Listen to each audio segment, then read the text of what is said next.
Bonjour Christophe Barbier. Bonjour Patrick, bonjour. Vous êtes bien sûr éditorialiste politique, on va d'ailleurs parler dans un instant de l'actualité. Et puis vous êtes aussi écrivain, vous avez fait une dizaine de pièces de théâtre. Vous jouez en ce moment d'ailleurs au théâtre de Poche, Offenbach et La montre d'Hitler. On va en parler, c'est un roman absolument incroyable, un thriller historique écrit avec Yves Azerwal. Mais c'est un thriller, ce qui est en train de vivre la France en ce moment. Ce qu'on a vu hier, là, c'est une scène de film au Louvre. Ah oui, c'est sûr que le cambriolage du Louvre, ça pourrait être dans un film à grand spectacle. Ça l'est d'ailleurs, parce que le dernier qui a cambriolé le Louvre, c'est Omar Sy dans Arsène Lupin. Oui. Donc on a vraiment déjà inspiré beaucoup de cinéastes. Da Vinci Code, ça se passe au Louvre. C'est un endroit fantasmatique. Alors évidemment, on applaudit quand c'est à la télé, puis on est un peu quand même blessé, un peu humilié quand ça arrive dans notre Louvre. Oui. Parce que c'est un peu comme si la maison de chacun a été cambriolée. Et moi, je suis frappé du nombre de gens qui spontanément comparent avec l'incendie de Notre-Dame. Oui. Comme s'il y avait une malédiction française en ce moment. C'est-à-dire qu'au fond, ça mine le moral. On a l'impression qu'en France, là, ça va pas, là. Oui, tout foire. On Ouais. n'est plus capable de protéger nos joyaux, les églises aussi se font piller, les églises Notre-Dame brûle, la dette s'accumule. On a l'impression d'un pays qui n'arrive plus à être à la hauteur de son rang.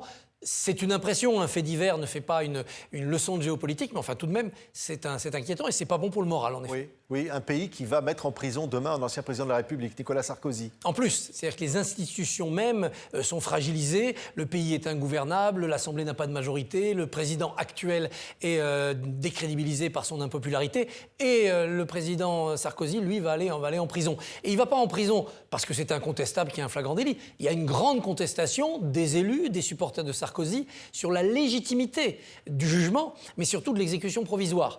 Qu'on lui reproche des choses et qu'éventuellement il puisse être condamné après l'appel, après la cassation, bon, la plupart des gens sont capables de l'accepter, à part ses plus fervents supporters. Mais que dans le cours de ce processus, on le mette en prison avec une exécution provisoire, ça passe pas. Ça dresse le politique contre le judiciaire, c'est pas bon non plus dans un pays. Et un ministre de la Justice qui promet qu'il va lui rendre visite. Darmanin va rendre visite à son ami Sarkozy. Oui, et Emmanuel Macron a reçu Sarkozy vendredi avant qu'il aille en prison. Donc on a l'impression que les institutionnels, ils n'osent pas critiquer en face à face les juges. Donc ils le font. Ils font passer le message en recevant, en considérant, en rendant visite. Et puis à côté de ça, il y a tous les politiques qui ne se gênent pas pour dire « ça ne va plus la justice ». Le Conseil constitutionnel, le Conseil d'État, la Cour de cassation, ça ne va plus. Si on gagne les élections, on y mettra de l'ordre. Donc on voit le politique en train de promettre de faire la justice chez les juges. Après des années où on a eu les juges qui donnaient l'impression peut-être de vouloir faire le tri parmi les politiques. C'est pas sain dans une démocratie. Comme la manifestation que ses enfants ou ses proches vont organiser pour son entrée à la prison de la Santé pour l'ancien président, est-ce que ça est de nature de contestation finalement de la justice? Certains hommes politiques, je pense à Henri Emmanuelli, peut-être aussi à Alain Juppé, après une décision de justice, ils ont dit très bien, on se fera réélire pour montrer que le peuple nous a blanchis, nous a amnistiés. Là, c'est un peu pareil pour Nicolas Sarkozy. La foule, demain, ça sera pour témoigner qu'il reste populaire. Il y a aussi une tribune de Chiraciens dans le Figaro ce matin. Barouin, Jacob, c'est-à-dire des gens qui ont combattu Sarkozy quand il était avec Balladur, qui là disent c'est quelqu'un qui est des nôtres, c'est notre camarade. Et donc nous ne le laissons pas tomber. C'est étrange comme on essaye de mettre une légitimité populaire et politique face à la justice. C'est l'image de la France finalement qui est affectée globalement. Oui. Vous disiez à l'instant, Christophe Barbier, évidemment, on ouvre le débat budgétaire à l'Assemblée nationale. On sait d'ores et déjà la promesse qui a été faite aux socialistes de reporter la réforme de la retraite. On a vu Standard & Poor's qui a dégradé la note de la France. Donc là, on a l'impression que la France est dans une marche en avant sans majorité claire en attendant l'élection présidentielle. Bien sûr, tout devient chaotique, les institutions ne fonctionnent plus, en tout cas plus comme elles devraient, puisque la Ve République s'était fait pour donner la stabilité. On l'a plus. Les comptes publics, n'en parlons pas, ils sont à volo. Rappelez-vous, en janvier 2012, donc on était à la fin du mandat de Sarkozy, dans sa bataille avec Hollande, on a perdu le triple A. Et voilà que maintenant, on n'est même plus parmi les double A, on est en dessous. Donc on est vraiment une puissance qui est un peu humiliée et dévalorisée dans sa capacité à répondre aux attentes des créanciers. Et puis des demandes finalement d'élections anticipées, dissolution de l'Assemblée nationale, voire destitution, démission du président de la République. Est-ce que Emmanuel Macron est plus seul que jamais là en ce moment? Tout président de la République est seul. Emmanuel Macron a cultivé la solitude. Donc il n'a pas à demander des explications, il n'a pas à demander de la compassion.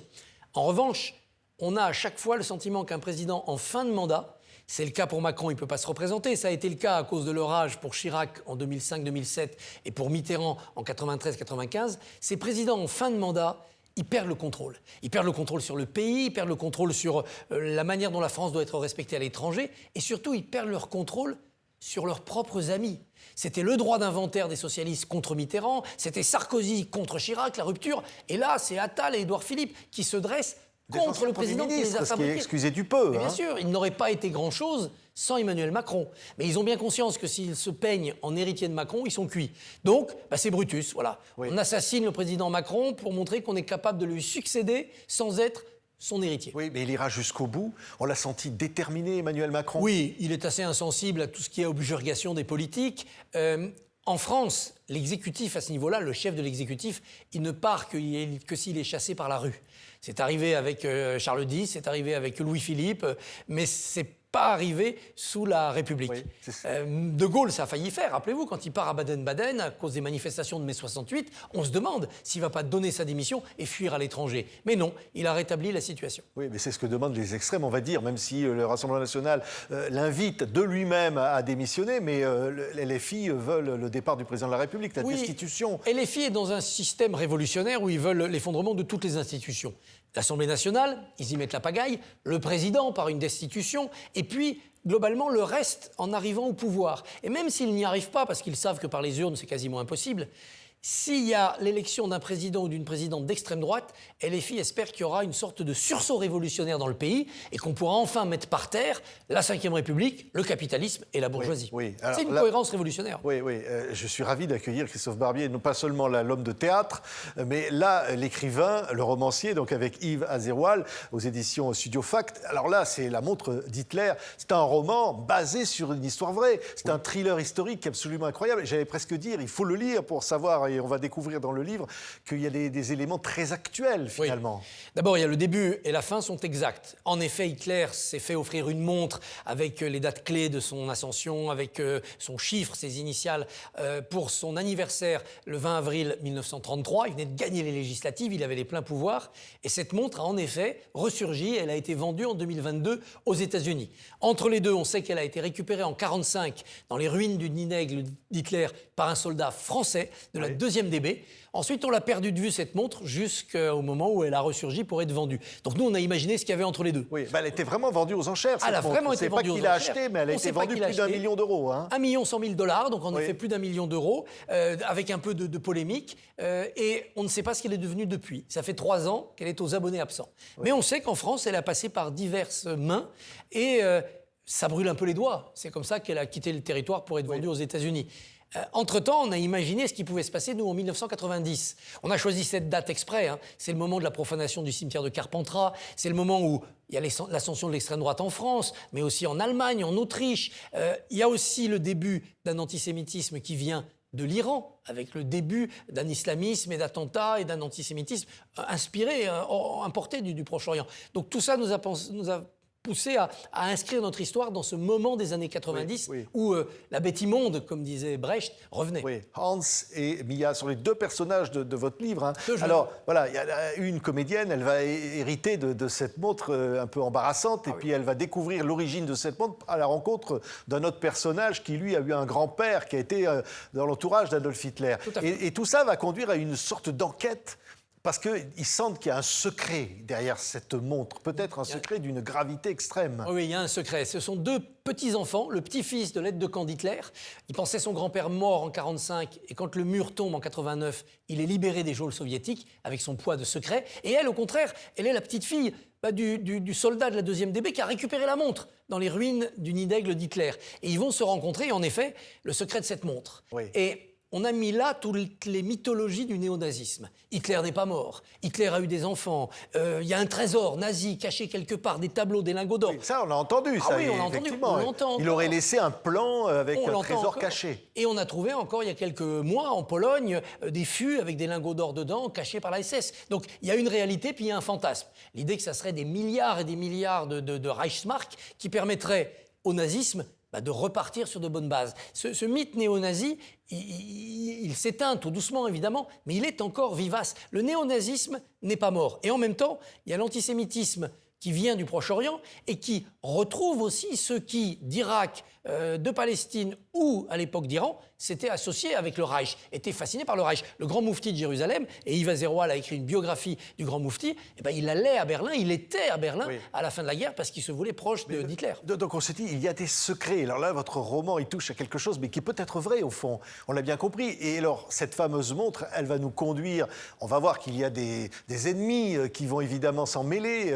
Voilà, vous dites les néo-nazis, c'est vrai. Il y a les services secrets aussi, les de services divers secrets. pays. Et puis il y a la cupidité. On sent qu'il y a quelque chose quand même derrière. Il faut surtout pas raconter, parce que je dis c'est vraiment un suspense, mais on pourrait imaginer que tout ça soit vrai au fond. Oui. Tout ça pourrait être vrai, notamment en 1990, dans ces années 90, où avec le dégel de l'Est, des pays qui étaient restés congelés par le communisme depuis 1945, qui n'avaient pas fait la dénazification comme en Allemagne de l'Ouest, qui n'avaient pas fait ce retour mémoriel, on a vu surgir des tas de phénomènes populistes dont on voit encore aujourd'hui les traces. On voit que l'AfD en Allemagne, donc l'extrême droite, qui ne se cache pas de sa sympathie pour le Troisième Reich. Sur le thème, on en a assez d'avoir honte, on en a assez de dire qu'on a été coupable, il faut retrouver la fierté allemande. On voit que ça peut revenir. Et ce dégel de l'Europe de l'Est a donné comme ça une nouvelle force à cette nostalgie nazie. Oui, mais on pourrait imaginer un Christophe Barbier qui aurait des secrets cachés peut-être en Israël, peut-être dans l'ancienne Union soviétique, qui auraient été cachés pour éviter justement que la bête immonde ne renaisse, au fond. Les soviétiques ont gardé des secrets, des archives, ils ont gardé des prisonniers. Ils savaient beaucoup de choses puisqu'ils avaient occupé Berlin et occupé une grande partie de l'Allemagne du Reich. Est-ce que cela s'est perdu? Est-ce que Poutine en a encore sous le pied, si j'ose dire? Qu'est-ce qu'on ne sait pas? Les témoins vivants disparaissent. C'est-à-dire que des officiers nazis de haut rang qui auraient eu 30 ans en 1945, ils ont 110 ans aujourd'hui. Donc les témoins vivants disparaissent, donc on va vivre sur les documents et sur les fantasmes. Oui. Mais le nazisme s'ancrait aussi dans des mythologies scandinaves païennes, plus anciennes que lui, et ça peut toujours être revitalisé par un leader un peu fou. Et puis il faudrait imaginer ce que serait le nazisme aujourd'hui avec les réseaux sociaux, avec la puissance des médias d'aujourd'hui. Oui. Je ne veux surtout pas dévoiler quoi que ce soit du bouquin, mais si je dis cette phrase, les objets les plus ordinaires cachent souvent des secrets vénéneux. Donc on va découvrir ça. Vous dites aussi peut-être que cette montre aurait été le bien le plus précieux du Troisième Reich. Vous posez la question, on va aller voir les banques suisses. Les secrets seraient-ils dans les chiffres ? Et enfin, est-ce qu'un quatrième Reich aurait pu être envisagé et qu'au fond, ces secrets nous en protègent ? Oui, je pense que si le nazisme devait ressurgir politiquement, avant de prendre le pouvoir, il aurait évidemment contre lui une bonne partie des démocrates de cette planète. Il lui faudrait beaucoup d'argent. Où trouverait-il cet argent ? Il y a ceux qui pensent qu'il y a un trésor caché, il y a ceux qui pensent que pas mal de gens seraient prêts à financer pour avoir de l'ordre un mouvement aussi rude. Les industriels qui ont fait la montée d'Hitler, au départ, ils ne le faisaient pas parce qu'ils adhéraient à Mein Kampf, qu'ils trouvaient un peu ridicule. Ils le faisaient parce qu'ils voulaient faire du business, ils avaient besoin d'ordre dans le pays, et ils ont allumé un incendie qui les a dévorés. La meilleure façon de raconter cela, c'est les damnés. Le film de Visconti, qui a été joué en pièce de théâtre à la Comédie Française, les damnés montrent bien comment, quand les puissances d'argent se mettent au service du mal, elles sont à la fois portées et dévorées par ce mal. Merci beaucoup, Christophe. C'est absolument fantastique. J'adore ce livre. C'est un suspense. Vous n'allez pas décrocher jusqu'à la dernière ligne parce que vous allez vouloir savoir vraiment le secret qui est caché derrière tout ça. Vous êtes au Théâtre de Poche dès ce soir. Vous allez nous jouer du Victor Hugo. Chose vue à partir du 8 novembre. Ça sera donc Offenbach et les Trois Empereurs. Merci beaucoup, Christophe Barbier, d'avoir été notre invité. Bonne journée.